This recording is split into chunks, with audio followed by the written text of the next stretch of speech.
दोस्तों, जैसे हम सब जानते हैं, नारद जी विष्णु जी के एक बड़े भक्त हैं और दिन रात वह विष्णु जी के नाम लेते रहते हैं। एक बार की बात है, नारद जी विष्णु जी के पास गए यह जानने के लिए कि उनका सबसे बड़ा भक्त कौन है। नारद जी ने विष्णु जी से पूछा, प्रभु, आपका सबसे बड़ा भक्त कौन है इस दुनिया में? विष्णु जी ने मुस्कुराते हुए कहा, है एक किसान जो मेरे प्राणों से भी प्रियतम है। नारद जी को यह बात अच्छी नहीं लगी। उन्होंने कहा, मैं दिन रात आपका नाम जप करता रहता हूं, फिर भी मैं आपका सबसे बड़ा भक्त नहीं हूं। उन्होंने और भी कहा, मैं उस किसान की परीक्षा लूंगा। मैं देखना चाहता हूं कि कौन है वह किसान जो आपका मुझसे भी बड़ा भक्त है। विष्णु जी ने कहा, ठीक है, आप उसकी परीक्षा ले सकते हैं। नारद जी पहुंचे किसान के पास। देखा कि वह गरीब किसान एक छोटा सा घर में रहता है। उसका एक बीवी और 2 बच्चे थे। उसका एक छोटा सा खेत भी था। वह उस खेत में फसल उगाकर अपना परिवार का पालन पोषण करता था। उस किसान पर बहुत सारी जिम्मेदारियां थी। नारद जी ने देखा कि किसान सुबह सुबह उठा और काम पर चला गया। काम पर जाते वक्त दरवाजे पर उसने हाथ जोड़कर प्रणाम किया और एक बार विष्णु जी का नाम लिया। वह खेत में गया और दोपहर तक खेत में काम किया। फिर वह दोपहर को घर लौटा, अपना स्नान भोजन करके फिर से एक बार विष्णु जी का नाम लिया और फिर से अपने खेत में काम करने चला गया। उसने खेत में शाम तक काम किया और घर चला आया।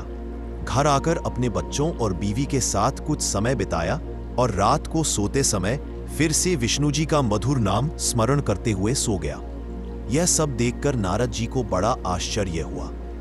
उन्होंने सोचा, मैं दिन रात सोते जागते इतनी बार भगवान का नाम लेता हूं और इस किसान को देखो, दिन में सिर्फ 3 बार भगवान का नाम लेता है, फिर भी भगवान को सिर्फ यह किसान ही दिखाई दिया।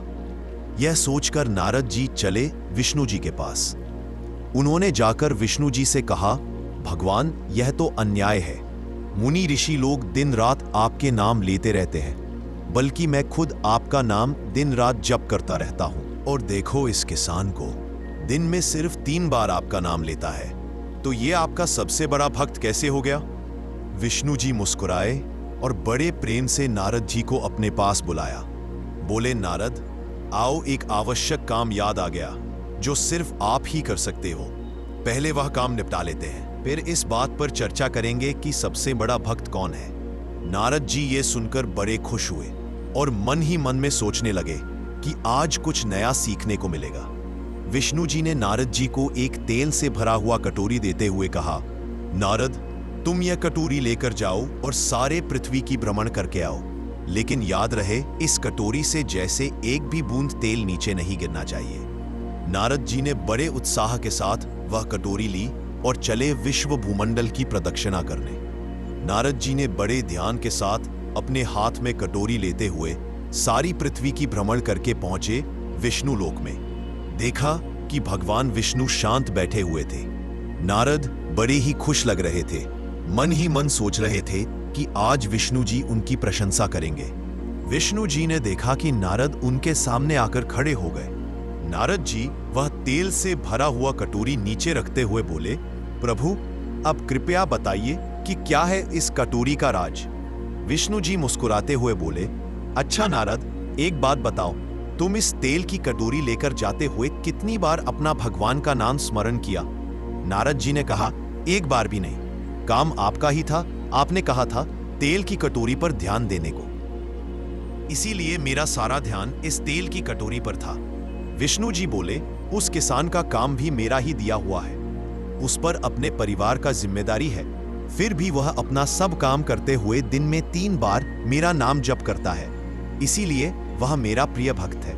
नारद जी ने लज्जा से अपना सर नीचे कर लिया।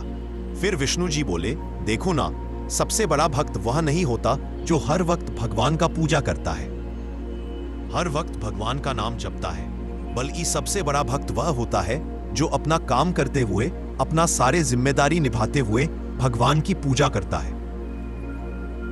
तो दोस्तों, इस कहानी से हमें यही सीख मिलती है कि हम अपना कर्म करते हुए, अपना जिम्मेदारी निभाते हुए भगवान की पूजा करें, तभी भगवान हमारी पूजा से संतुष्ट होते हैं।